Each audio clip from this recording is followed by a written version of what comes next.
बाबरी मस्जिद को तोड़ने का काम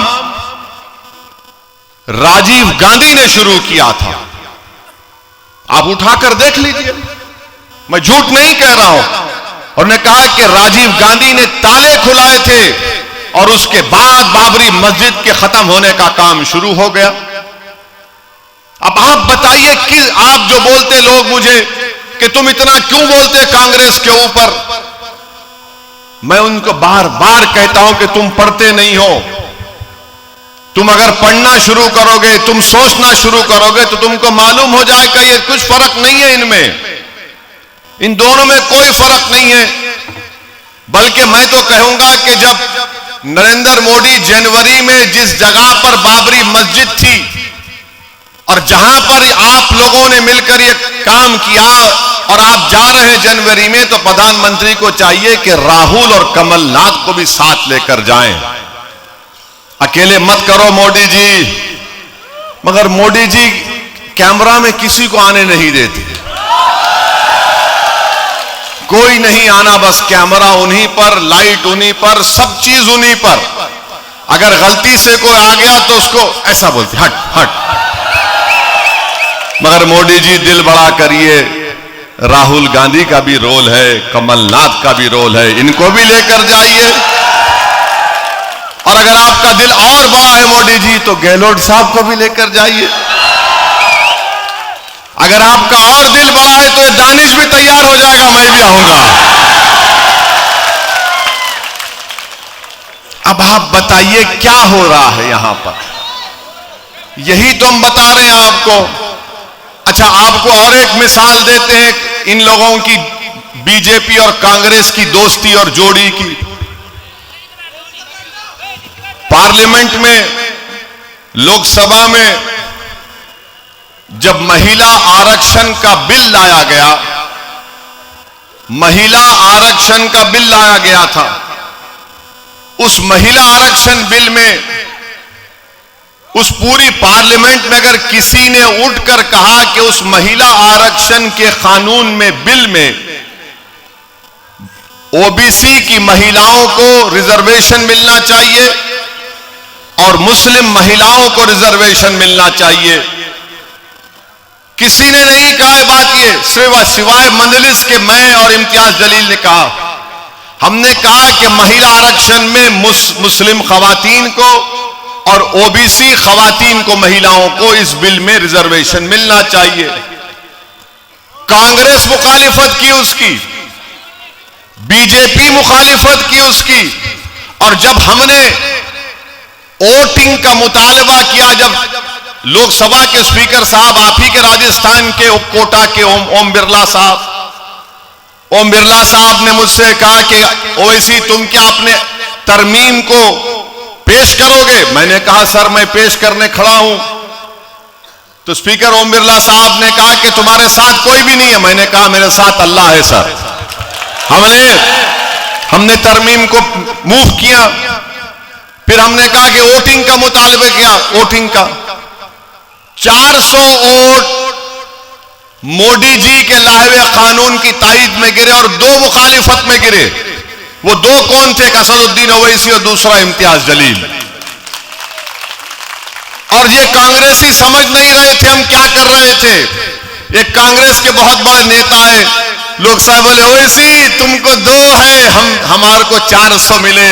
मैंने कहा दीवाने, मैं जो करना चाह रहा था वो मैं उसमें कामयाब हो गया। बोले क्या कामयाब हुए?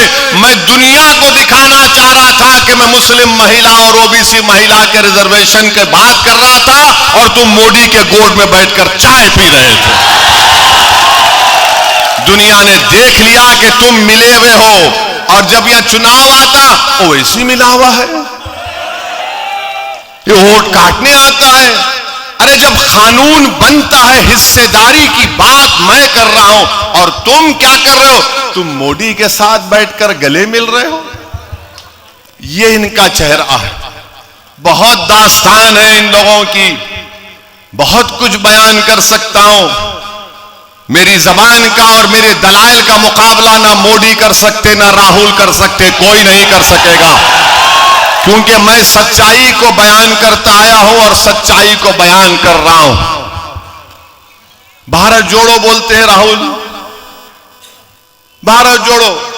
फिर इनका एक मशहूर डायलॉग है, नफरत के बाजार में मोहब्बत की दुकान।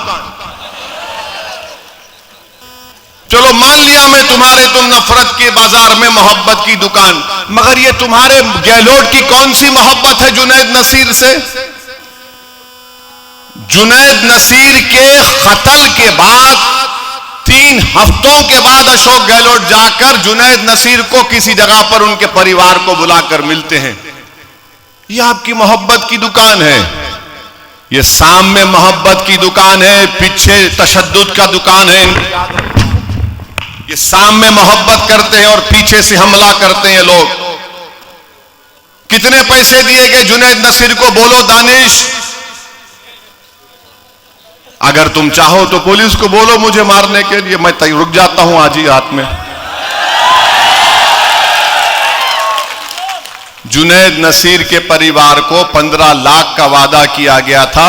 इमरान साहब अब तक 5 लाख मिले, खाली 5-5 लाख मिले। ये क्या फायदा? ये जीत के आते 9-9 एमएलए, ये तो बादशाह अकबर के 9 रतन से बेकार लोग हैं। ये 5 लाख मिले जुनैद नसीर के परिवार को। जब मैं जुनैद नसीर के घर को गया, नसीर के घर गए थे हम लोग, हाँ नहीं, जिस घर में गए थे नासिर के घर में गए थे, तो मालूम हुआ कि नासिर के 6 बच्चे हैं और उसका बड़ा भाई जो दिमागी तवाजुन ठीक नहीं है, उसके 7 बच्चों की भी किफालत परवरिश नसीर के ऊपर थी।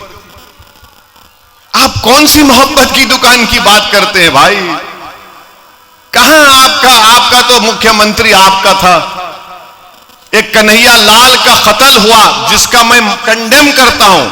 कन्हैया लाल को मारने वाले आतंकवादी हैं, दहशतगर्द हैं। जब आपने कन्हैया लाल के आतंकवादियों ने जब उसको मारा तो अशोक गहलोत ने 50 लाख दिए। जुनैद नसीर को भी जिसने मारा वो भी आतंकवादी है, वो भी आतंकवादी है, कोई फर्क नहीं है, दोनों आतंकवादी हैं। मगर मरने वाला जुनैद नसीर है तो 5 लाख सिर्फ। और मुझे इल्जाम लगाते हैं कि असदुद्दीन ओवैसी भड़काऊ भाषण देता है। कहां का भड़काऊ? मैं तो तुम्हारी हरकतों को जनता के सामने जब बयान करता हूं, जब मैं कानून के दायरे में रहकर तुम्हारे कपड़े उतारता हूं, तो तुमको दिखता है कि भाई हमको नंगा कर रहा है। अब आप बताइए क्यों दिए 5 लाख? 50 लाख देना था। कौन रोका तुमको अशोक गहलोत 50 लाख देने से? मेरे अजीज दोस्तों और बुजुर्गों, इसीलिए हम कह रहे हैं कि ये जो कांग्रेस डरती है ना, 1-2 जीत जाएंगे तो क्या करेंगे। आपको मालूम राजस्थान में कितने अल्पसंख्यक समाज के बच्चे हायर एजुकेशन में, यानी डिग्री, ग्रेजुएशन में, पोस्ट ग्रेजुएशन में, प्रोफेशनल स्टडीज में पढ़ते हैं। 2%, सिर्फ 2% पढ़ते हैं। अब इसका जिम्मेदार मैं हूं क्या? बताओ। राहुल गांधी तो हर जगह जाकर बोलते हैं, पैसे लेके लड़ते, फुला करते। अच्छा ये बताओ ये 2% क्यों है? राजस्थान में अल्पसंख्यक मुसलमान समाज के हायर एजुकेशन में 2% क्यों है? बताओ हमको। आप क्यों नहीं पढ़ाना चाहते हो उनको? आप नहीं पढ़ाना चाहते हो उनको। अच्छा, राजस्थान में 21% जो मासूम बच्चे पैदा होते हैं, जो 1-2 साल तक रहते हैं, वो वेस्टेड होते, यानी जो वजन होना, उतना वजन नहीं रहता उनका। राजस्थान में 60% मुस्लिम बच्चे एनीमिक है, खून की कमी है, मेरी वजह से अशोक गहलोत, राहुल गांधी। अब आप जाके मोदी जी से पूछो तो बोलेंगे ओवैसी तुष्टीकरण की राजनीति करता है। भाइयों बहनों मित्रों, क्या है ये? आपका गवर्नमेंट का डेटा बयान कर रहा हूं मैं, कौन जिम्मेदार है इसका?